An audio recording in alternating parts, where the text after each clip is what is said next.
अहिल्यानगर जिल्ह्यातून सध्या एक अतिशय मोठी आणि तितकीच महत्त्वाची बातमी समोर आली आहे। जिल्ह्यातील तब्बल 5,58,000 मतदारांना प्रशासनाकडून अचानक नोटिसा बजावण्यात आल्या आहेत। म्हणजेच पुढच्या काही दिवसात या नोटिसा प्रत्यक्ष मतदारांपर्यंत पोहोचतील। होय, तुम्ही अगदी बरोबर ऐकलं।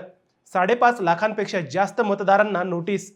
या नोटीसमध्ये असं म्हटलंय की तुमचं वय 2002च्या मतदार यादीशी जुळत नाहीये। हा आकडा एवढा मोठा आहे की सामान्य नागरिकांमध्ये संभ्रमाचं आणि चिंतेचं वातावरण निर्माण झालंय।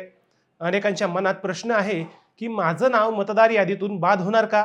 2002चा आणि आत्ताचा काय संबंध? आणि या नोटीसला नेमकं उत्तर काय द्यायचं? आजच्या या व्हिडिओमध्ये आपण या संपूर्ण प्रकरणाचा सखोल आणि आकडेवारीसह वेध घेणार आहोत। व्हिडिओ शेवटपर्यंत नक्की पहा, कारण हा तुमच्या मतदानाच्या हक्काचा विषय आहे। नमस्कार, आपण पाहत आहात अहिल्यानगर लाईव्ह 24, नगरी घडामोडींचं परफेक्ट अनालिसिस। सगळ्यात आधी समजून घेऊया की हे प्रकरण नेमकं काय आहे। तर भारत निवडणूक आयोगाच्या आदेशानुसार सध्या संपूर्ण राज्यात विशेष सखोल पुनर्निरीक्षण म्हणजेच SIR मोहीम राबवली जात आहे। याचा मुख्य उद्देश काय? तर मतदार याद्या 100% अचूक करणे, बोगस किंवा दुबार नावे काढून टाकणे। नगर जिल्ह्याचा विचार केला तर जिल्ह्यात एकूण 38,10,109 मतदार आहेत। निवडणूक विभागाने या सर्व मतदारांच्या डेटाचं डिजिटलायझेशन केलं आणि त्याची तुलना थेट सन 2002च्या मूळ मतदार यादीशी केली। या महापडताळणीमध्ये प्रशासनाला असं आढळून आलं की तब्बल 5,58,846 मतदारांचे तपशील किंवा त्यांचं मॅपिंग 2002च्या मूळ रेकॉर्डशी मॅच होत नाहीये आणि याचमुळे या 5.5 लाख लोकांना नोटीस पाठवून स्पष्टीकरण मागवण्यात येणार आहे। आता आपण या 5,58,846 मतदारांचं वर्गीकरण आणि या मोहिमेतील इतर महत्त्वाची आकडेवारी ग्राफिक्सच्या माध्यमातून समजून घेऊयात। स्वतः दुरुस्तीसाठी अर्ज केलेले मतदार या एकूण मतदारांपैकी 1,59,116 मतदारांनी स्वतःहून आधीच नावात, वयात किंवा पत्त्यात दुरुस्ती करण्यासाठी निवडणूक विभागाकडे फॉर्म भरलेले आहेत। त्यांची ही पडताळणी आता केली जात आहे। माहिती न जुळणारे मतदार, उर्वरित मतदार असे आहेत ज्यांची सध्याची माहिती जुन्या 2002च्या डेटाबेसशी मॅच होत नाहीये। पण मित्रांनो, केवळ नोटिसाच नाही तर या मोहिमेत जिल्ह्यातून तब्बल 4,27,930 नावे थेट मतदार यादीतून वगळण्याची प्रक्रिया सुरू झाली आहे। हे नाव वगळण्याचे प्रमाण खालील प्रमाणे आहे। 1,41,212 मतदार हे दुर्दैवाने मृत झाले आहेत। 1,71,719 मतदार हे गाव किंवा जिल्हा सोडून कायमचे इतरत्र स्थलांतरित झाले आहेत। 62,707 मतदार यांची नावे 2 वेगवेगळ्या ठिकाणी आहेत, म्हणजेच ते दुबार मतदार आहेत।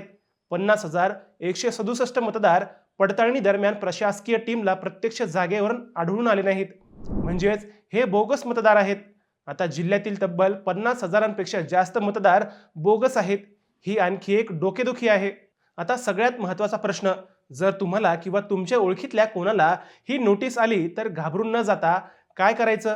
तर मित्रांनो, निवडणूक आयोगाने यासाठी वयानुसार काही सोपे नियम ठरवून दिले आहेत। तुमचे वय 40 वर्षांपेक्षा जास्त असल्यास तुम्हाला स्वतःचे नाव सन 2002च्या मतदार यादीत कुठे होते त्याचा जुना पुरावा किंवा तपशील प्रशासनाकडे सादर करावा लागेल।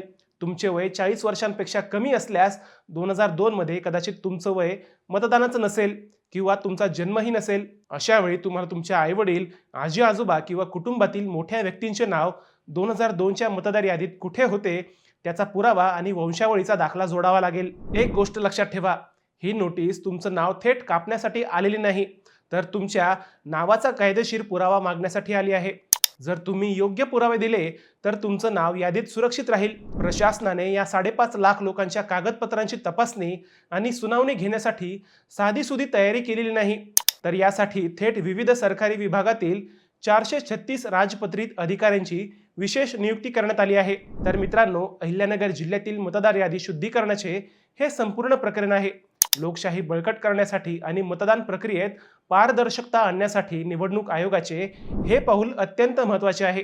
आगामी 31 ऑगस्ट रोजी जिल्ह्याची नवीन प्रारूप मतदार यादी प्रसिद्ध होणार आहे। त्यामुळे जर तुम्हाला नोटीस आली असेल तर दिलेल्या मुदतीत आपल्या जवळच्या मतदान केंद्र अधिकाऱ्यांशी म्हणजेच BLO यांच्याशी किंवा निवडणूक शाखेशी संपर्क साधा आणि आपले पुरावे सादर करा। तुम्हाला ही माहिती कशी वाटली हे आम्हाला कमेंट करून नक्की सांगा। नगर जिल्ह्यातील तुमच्या मित्रांना आणि नातेवाईकांना हा व्हिडिओ शेअर करायला अजिबात विसरू नका, कारण माहितीच्या अभावामुळे कोणाचा मतदानाचा हक्क सुटायला नको। व्हिडिओ आवडला असेल तर लाईक करा आणि अशाच सखोल विश्लेषणासाठी आमच्या चॅनलला सबस्क्राईब करा. पुन्हा भेटूया नव्या विषयावर. तोपर्यंत सप्रेम नमस्कार.